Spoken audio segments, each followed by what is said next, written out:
नमस्कार दोस्तों, मैं रोशनी कोचिंग सेंटर में आपका स्वागत करता हूं। दोस्तों, आज मैं आप लोगों को हिंदी शिक्षण शास्त्र का पाठ नंबर 2 जिसका नाम है भाषा शिक्षण के सिद्धांत, ये पढ़ाने वाला हूं। यानी हिंदी शिक्षण शास्त्र का पार्ट 2 सेकंड पार्ट जिसका नाम भाषा शिक्षण सिद्धांत है। देखिए, भाषा शिक्षण सिद्धांत किसे कहते हैं, कितने प्रकार के होते हैं। पहला सिद्धांत है अनुबंधन का सिद्धांत। तो दोस्तों, शैशवावस्था में जब बच्चा किसी शब्द को सीखता है तो वह उसके लिए अमूर्त होता है। इसलिए किसी मूर्त वस्तुओं से उसका संबंध जोड़ करके उसे शब्द सिखाया जाता है। जैसे दूध शब्द बोलने के साथ साथ उसे दूध भी दिखाना पड़ता है।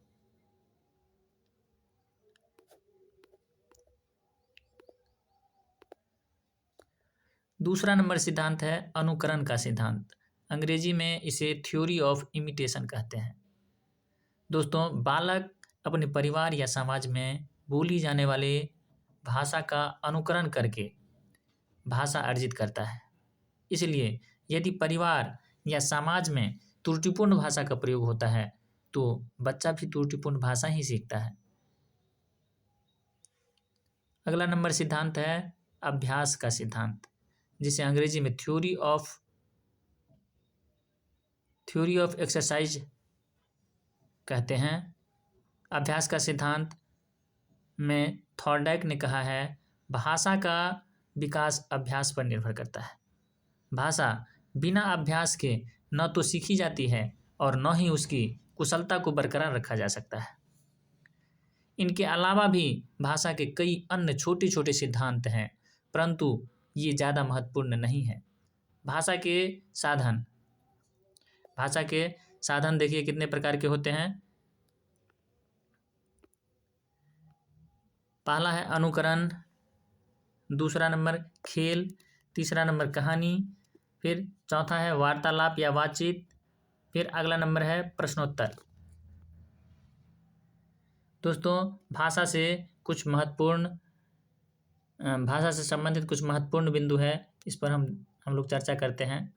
पहला बिंदु है भाषा सिखाने के लिए ऐसी गतिविधियां करानी चाहिए जिससे बच्चों को भाषा के प्रयोग एवं अभिव्यक्ति के अधिक से अधिक अवसर मिले।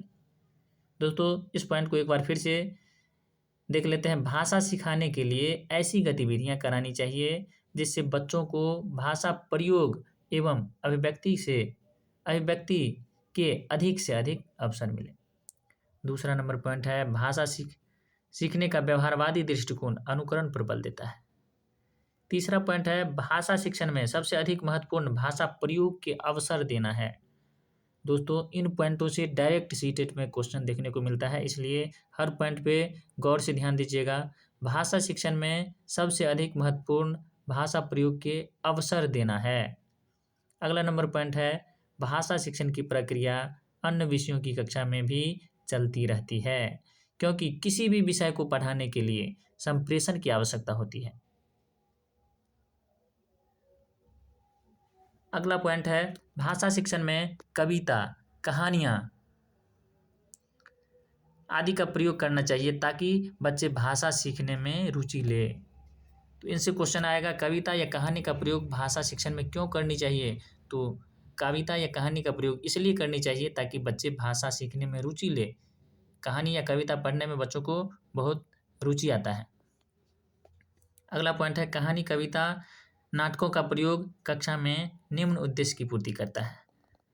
पहला नंबर उद्देश्य है बच्चों को इसमें आनंद आता है। दूसरा उद्देश्य है बच्चे विषय में रुचि लेते हैं।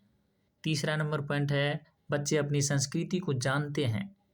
चौथा पॉइंट है शब्द भंडार, कल्पना शक्ति, चिंतन, सृजन आदि कौशलों का विकास होता है। दोस्तों, भाषा से संबंधित अगला नंबर टॉपिक है भाषा के कार्य एवं इसके विकास में बोलने एवं सुनने की भूमिका। तो आइए भाषा के क्या कार्य है इससे संबंधित कुछ बिंदुओं पर विचार करते हैं। पहला बिंदु है भाषा व्यक्ति को अपनी आवश्यकता, इच्छा भावनाएं आदि अभिव्यक्त करने में सहायता करती है। दूसरा पॉइंट है दूसरों का ध्यान अपनी ओर आकर्षित करने के लिए हम भाषा का प्रयोग करते हैं। तीसरा नंबर पॉइंट है सामाजिक संबंध बनाने के लिए हम भाषा का प्रयोग करते हैं। चौथा नंबर पॉइंट है नए ज्ञान की प्राप्ति के लिए भाषा बहुत ही आवश्यक है। पांचवा पॉइंट है शिक्षा प्राप्त करने के लिए भाषा की आवश्यकता होती है। छठा पॉइंट है दूसरे व्यक्ति की बातों को समझने के लिए भाषा की आवश्यकता होती है।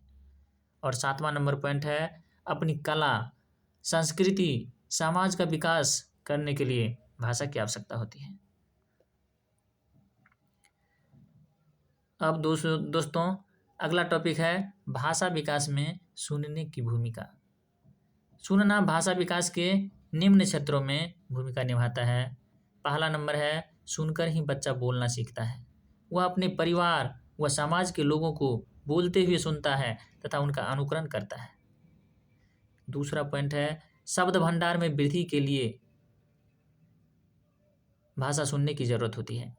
तीसरा नंबर पॉइंट है बोलकर ही बच्चा भाषा कुशलता, भाषा प्रवाह प्राप्त करता है। चौथा पॉइंट है बातचीत के द्वारा सामाजिक संबंधों का निर्माण होता है। दोस्तों भाषा विकास को प्रभावित करने वाले कुछ महत्वपूर्ण कारक हैं जो निम्नलिखित हैं।